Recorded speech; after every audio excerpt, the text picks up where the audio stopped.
welcome back to Vegas Tips and Tricks for a Saturday, February 22nd, 2020. We're back once again doing another great show, and we've got a great show planned for you today. We've got a couple of hot news items we're going to talk about briefly today. We have a viewer tip, we have another hotel profile, and I know you've been waiting for it. We have another great video from PJ making you a seasonally appropriate cocktail today. So stay tuned, you're going to want to check that out. First off, just a few housekeeping notes. Okay, we got just a few acknowledgments we want to do today. And first off, I want to wish my Uncle Don a happy 98th birthday today. He's in the hospital. He's been struggling a little bit this past week, but feeling a lot better. Should be coming home soon. So happy birthday, Uncle Don. Great milestone. I'll never live that long with my lifestyle. Speaking of, get some coffee here. Got the Dunkin' Donuts coffee, not sponsored, although you're welcome to sponsor this show. Also, wanted to shout out some of my favorite Vegas channels and some of my best Vegas friends this week. Both Tamara and Gord, Vegas Best Ideas, hit 500 subscribers last night. Congratulations to them. We're going to double that number real soon. Also, last night, same night, what are the odds? Our friend Ryan, you know him as Anastas617, Drunk Anastas, also 500 subscribers. And you're going to want to check out Andy and Simone at A Good Times Productions. They are making their way towards 500 subscribers as well. They're heading off to Italy in just a few weeks, so you're going to make sure you check out their channel. All of those listed in the Friends of Vegas Tips and Tricks in the show notes below. Wanted to also thank the folks at the Aces and Faces podcast for sending me a little something in the mail this week. Little pieces of memorabilia from the now shuttered Hard Rock Hotel, as well as a nice little bottle opener. Thanks to them. Check out their podcast if you're looking for even more great Vegas content.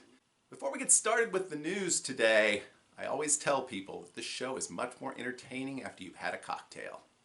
You know you're going to want to try something new and exciting. And that's when we turn to our friend PJ from PJ Slots and Entertainment. He's back this week with a cocktail that's very appropriate to the season. Mardi Gras is coming up this week, and PJ's celebrating it. And you're going to want to check out his robe. PJ? Hello everybody, and welcome to Cocktail of the Week with your host, PJ. Now, let's watch PJ put together another fabulous cocktail. Thanks, John, for that fabulous introduction. Well, hello everybody, and welcome back to Cocktail of the Week with PJ. Today, we're going to do a little special drink with Fat Tuesday coming up. We're going to make a Fat Tuesday Hurricane. Hang tight, we'll be right back, and we'll put this puppy together. Alrighty, we're back. Seems like I've lost my my logo here, but anyhow, let's get started, shall we? Okay, here we go. 2 ounces white rum. 2 ounces dark rum. ½ ounce lime juice. 1 ounce orange juice. ½ ounce simple syrup. And ½ ounce of grenadine.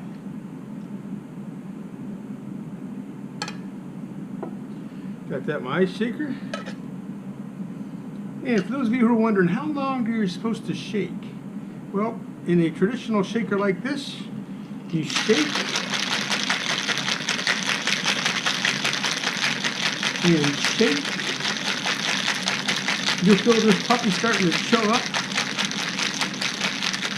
And then it'll start to frost up. That's pretty much a good time to let you know that it's done. We'll be right back. We'll put this puppy in our hurricane glass, and we'll see what a Fat Tuesday Hurricane tastes like. I'm betting delicious. Alrighty, we are back. Are you all ready? I know I am. Here we go.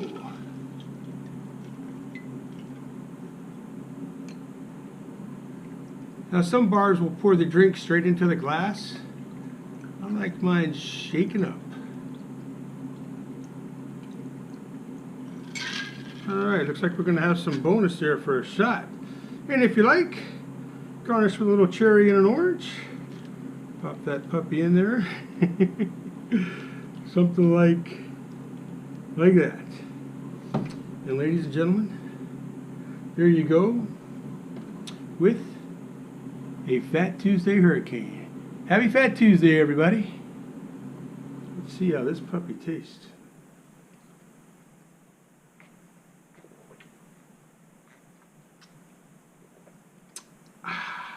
God, that tastes delicious, actually. Thanks for watching. Now back to John for more Vegas tips and tricks. Hey, John, you should try this.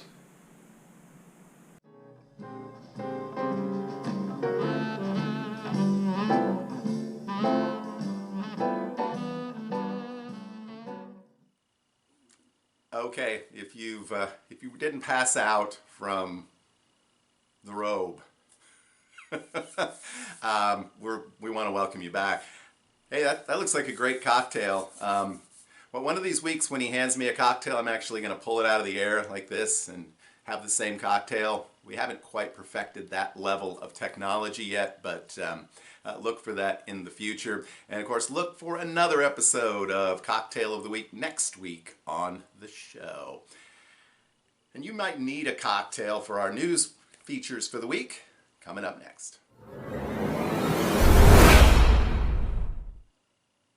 Okay, I had a couple of news items that I wanted to touch on briefly, not hopefully spend a lot of time on them.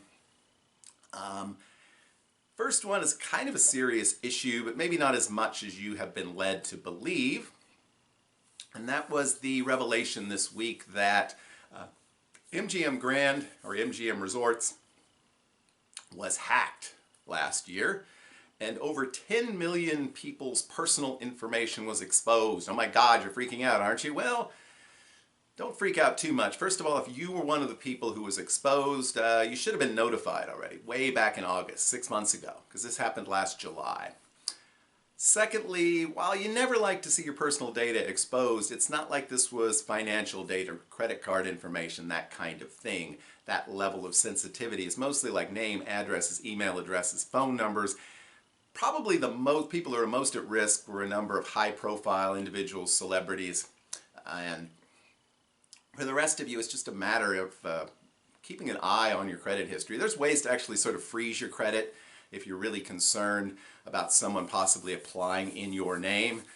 But, you know, this data breach is one of many which probably happen all the time. A lot of them probably don't reach the public airwaves. And it's part of the price we pay for living in a society where so many things are available to us online. There's always going to be these issues.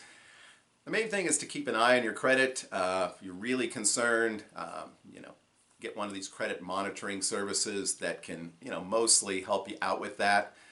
But a lot of this information is the kind of information, if somebody wanted to find it out, they could probably dig through your trash can if you're not careful, or they could go online and find out all of this stuff as well. So, and a lot of the data actually apparently dates all the way back to 2017. This is from an article I picked up on ZDNet. And so it's not necessarily, you know, if you stayed with them last year, that's the data that was exposed. So I'd be interested to hear if any of the viewers actually did get some notification from MGM Resorts last summer that they had been involved in this breach, and what, if any, steps you took to deal with it. But I think, unfortunately, it's another one of those stories that's not as big a story. Well, thankfully, it's not as big a story as it might appear on the surface, but it definitely grabs your attention, and you know, it's good clickbait. So, again, a reminder, just be careful about who you give your data to and how, and keep an eye on it. The other news story that popped up around the same time, just a couple of days ago, has to do with the much beloved and hated Win Slots app. If you don't know what I'm talking about, you can probably skip the next couple of minutes, but along with apps like My Vegas and Binions and Four Queens have one as well. Basically, you can go on here, download the app, or play it on your computer. You can play these simulated slot machines, and you earn coins, and well, you spend coins to earn various points in the win game. You earn what are called gems. And you could spend those gems to actually get rooms, or more recently buffets at Wynn. A couple of months back, probably about 6 months back, they changed the rules so that in order to be able to redeem your gems, you had to reach a certain number of VIP points. And one of the ways you could get VIP points was to buy them. So it encouraged you to spend money on the game to buy these points and buy chips. But you also got a fair number of VIP points from collecting your bonuses, your gold bonus, which is like every 3 hours, and your twice-a-day wheel spin bonus. And you could also get these VIP points by completing what were called scratcher events, which you had to jump through certain hoops. You had to win so much on a certain spin. You had to play so many spins, earn a certain number of coins. And, it made it a lot more difficult to reach certainly level 2, which is where you needed to get in order to be able to redeem rooms. Well, apparently it didn't cut down on the room traffic enough because they've raised the bar again. Now you have to reach level 3, and that requires earning twice as many of these VIP points as before. And that is, I would say, impossible without spending money. Particularly since you now earn fewer VIP points through collecting these bonuses and wheel spins and scratcher events than you did before. Now, my friend Eric, the Ace of Vegas, he talks about these things a lot. I'm sure he'll have a show coming up very soon, so you want to subscribe to Ace of Vegas on YouTube if you want to learn more about the details. Of course, this, prompted a lot of outrage. If I'd had something like 20,000 gems and I was getting ready to book 3 or 4 nights at the Wynn, I probably would be pretty annoyed as well. I spent most of my gems last month on my 3-night stay there. So basically, right now I would have enough for maybe 1 night or a couple of buffets. And I'm a little bit burned out on the Wynn. I don't love the location that much, to be honest, even though I do like the hotel and casino. So I don't know how much time I'm going to spend playing the game going forward. I would be hard-pressed to tell anybody who's just starting out that it's worth it.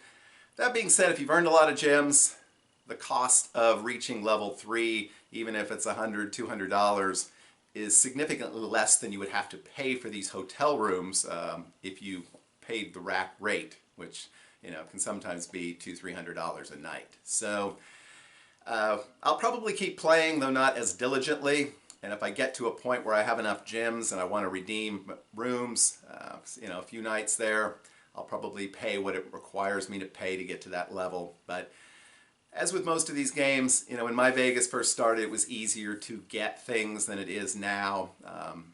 I find on that game, the availability of the stuff I want is very limited. I understand, if you go on the app in the middle of the night, early in the morning, you find some of this stuff, but I never see the Love Show at Mirage. I have never seen that available when I've looked. So at least the Win app, usually there's not a lot of blackout dates. So play these games if you want to for fun, but increasingly the sort of value added of playing them has declined, which again, that's kind of what you expect. So a couple of not so cheerful news stories today. Guess it's about time for our Vegas tip of the week. Okay, our Vegas tip of the week comes from our viewer, a viewer all the way from Australia. I want to thank Blair McDonald for sending me an email this week, and so he'll be entered to win a fabulous prize. I think we have like 8 people eligible right now. Once we get to 10, we'll spin the wheel. We'll give away a fabulous Vegas Tips and Tricks prize package.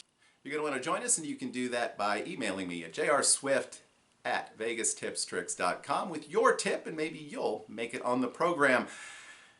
So Blair says on his last trip to Las Vegas, he was frequently carded, asked for identification, even though he's in his 40s. He was with people older than that, and they too were asked for ID. I've noticed this as well. I've also noticed an increased presence of security in a lot of casinos, properties. So I think really a good idea to keep your ID on you at all times, preferably not your passport, because that's a mess if you have to replace that. But Blair just wanted to remind you to keep your ID with you because there's a possibility, even if you're in your 30s, 40s, or older, that you will be refused admittance or perhaps ejected from a property if you do not have it with you. So thanks to Blair for that tip, and a good one at that. All right, it's time for us to talk about our Vegas resort of the week. This week we're going to talk about the Downtown Grand.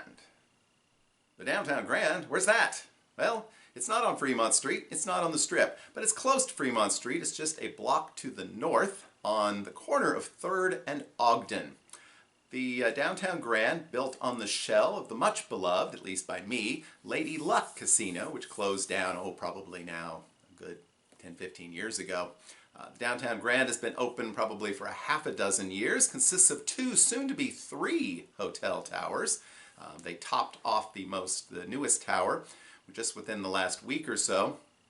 So we would anticipate that probably coming online later this year. I don't know if that's their specific plans, but I would suspect that would be the case. I like the Downtown Grand. The Downtown Grand, perhaps most famous for being Matt Bridger's favorite downtown property. I'm surprised they don't have that on the marquee. But it's a nice casino. The rooms here are, particularly I would say the entry-level rooms, are pretty basic. I stayed there last year, and it was just fine. It wasn't fancy. You got a couple of bottles of water in the room. Oh boy. As I remember, the towel was quite threadbare. So, if you're a big guy and you want to take a shower, it might take a while to dry off. The hotel proper, again, you've got 2 towers. One of them is across a walkway across the street. The other one's the main casino tower. You have one major restaurant on site called Freedom Beat, which actually gets pretty good marks. It's kind of a twist on the old-fashioned hotel coffee shop, but with some entertainment, some things that appeal to younger folks, a Sunday brunch, I think a weekend brunch actually, and some good food specials. I've not eaten there, but it gets high marks from a number of people whose opinion I respect, so definitely worthwhile. There's also a small, coffee bar there. And of course the traditional casino bars as well. The casino floor, I think it's very nice, comfortable, spread out. I hate casinos where you just jam together with everyone else, Fremont. And this one's just the opposite of that. You have plenty of room to stretch out. Drink service is really good. Unfortunately, and this is a deal breaker for some people, not for me, it never seems to be very crowded in there. You're only about a block, you're literally a block away from Fremont Street. And it's kind of nice to be able to have that space, but not a lot of people are coming into the casino to gamble, but apparently people are coming into the hotel to stay, otherwise you wouldn't be building a 3rd tower. I will be interested to see what the rooms look like in the 3rd tower, whether they're a little larger, a little nicer. I suspect they will be, and I'll probably try to stay there. I had a good experience with the property. They'd been sending me emails with sort of, hey, come stay for this event, or 20% off here or there.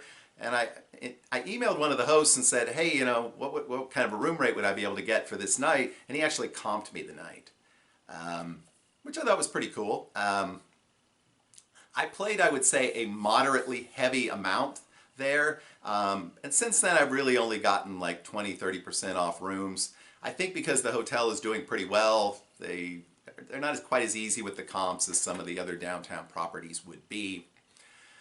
The neighborhood, I think, is fine.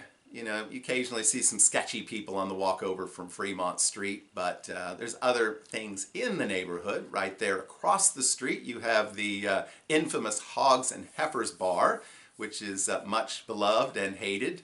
Gets a bit noisy sometimes as a result of that. But you also have a couple of fairly well-known eateries. The Triple George Grill, a nice place, and Pizza Rock. I would say the consensus favorite pizza spot, certainly downtown and possibly in all of Las Vegas. So you've got that in the neighborhood. Also, just to the north is the old courthouse, which is now the Mob Museum. So you're right across the street from the Mob Museum if you've always wanted to check that out. Definitely worth a couple of hours of your time if you have any interest in the history of Las Vegas or the history of organized crime. So overall, like I said, Not the easiest comps, I would say. You do earn free play, it seems like, pretty quickly with the Players Club, and you can get discounts on food. I know at Freedom Beat pretty easily through your play as well. So they've experimented with a lot of different approaches to try to bring people into the casino, some more or less successful. Would I stay there again? I absolutely would if the price was right. Will I rush back? No. I do usually try to stop in here for a little bit and play a little bit at the bar, have a drink. So it's a good spot. It has one of the nicer pools downtown, the Citrus Pool, which is on the roof. It's not a super high up pool, but it is above the casino. And outside of the Golden Nugget Pool, which is, you know, I would say definitely nicer, but also significantly more crowded, it's probably the nicest pool downtown with plenty of room to sort of stretch out. And I guess that's how I would characterize the Downtown Grand. This is a place downtown which is a little bit unusual, where you can kind of relax, stretch out. You don't feel crowded by all the crazies. And so it's a nice relaxing property, and definitely worth a look if you haven't checked it out. Speaking of checking it out, thanks for checking out this show and for subscribing. If you haven't, please click that subscribe button. Please like this video. If you have any comments or concerns, please share them below. I read all the comments. I try to reply to all the comments, and I always appreciate your feedback. Going forward, of course, this Wednesday we'll have the final, for now, Vegas video. We're going to take a look at my room at the Wynn, which is pretty similar to the one I had earlier, but did have a somewhat better view, and it is required that we do these room videos, so we'll share that with you. We'll be back with a regular show a week from today, and don't forget, March 4th, we'll be celebrating Vegas Tips and Tricks with a special live stream, 8 p.m. Central Time. That's a Wednesday night. We have some big announcements coming up, so you're going to want to be there for that. And the first live stream went about an hour, a little over an hour, so we're going to try to push it to 2 hours this time. So even if you can't be there when this live stream starts, you'll want to stop in, check it out, and say hi. Always good to talk to the viewers. Anyway, once again, thanks for watching. I hope, as always, that you have a great and lucky week. We will see you soon.